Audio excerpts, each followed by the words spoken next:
Hello সবাইকে, সবাই কেমন আছো? আশা করছি সবাই খুব ভালো আছো। আবার চলে এসেছি একটা নতুন মিনি ব্লগ নিয়ে। আজকে তোমাদের সাথে আমি শেয়ার করব আমার ভাইয়ের বইতের অ্যালবাম ডেলিভারিটা। আজকে রাহুল এসেছিল আমাদেরকে অ্যালবামটা দিতে, তো সেটাই আমি ভাবলাম তোমাদের সাথেও শেয়ার করি। তো আজকে ও দিয়েছিল অ্যালবামের সাথে একটা সুন্দরভাবে ফটো ফ্রেম, একটা বড় মতো, তার সাথে ছিল একটা ক্যালেন্ডার, আরও একটা ছোট্ট ফটো ফ্রেম ছিল, আর একটা ছিল ছোট্ট অ্যালবাম, আর ছিল পেন ড্রাইভ। ও পেন ড্রাইভের বাক্সটাও কি সুন্দরভাবে সাজিয়ে দিয়েছিল আমার ভাইয়েরই একটা ছবি দিয়ে, বেশ ভালো লাগলো। তো চলো তোমরা দেখে নাও অ্যালবামটা। অ্যালবাম দেখ, এটা বন্ধ করে ওটা দেখ, ওটা দেখ, ওইটা কাছে দেখ ভাই কি করেছিস রে, ঠিক আছে?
আমরা সবাই অ্যালবাম দেখে তো খুব খুশি, খুব সুন্দর করেছে ও।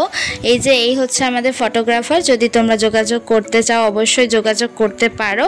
তো চলো আবার দেখা হবে নতুন ভিডিওতে, ততক্ষণের জন্য বাই।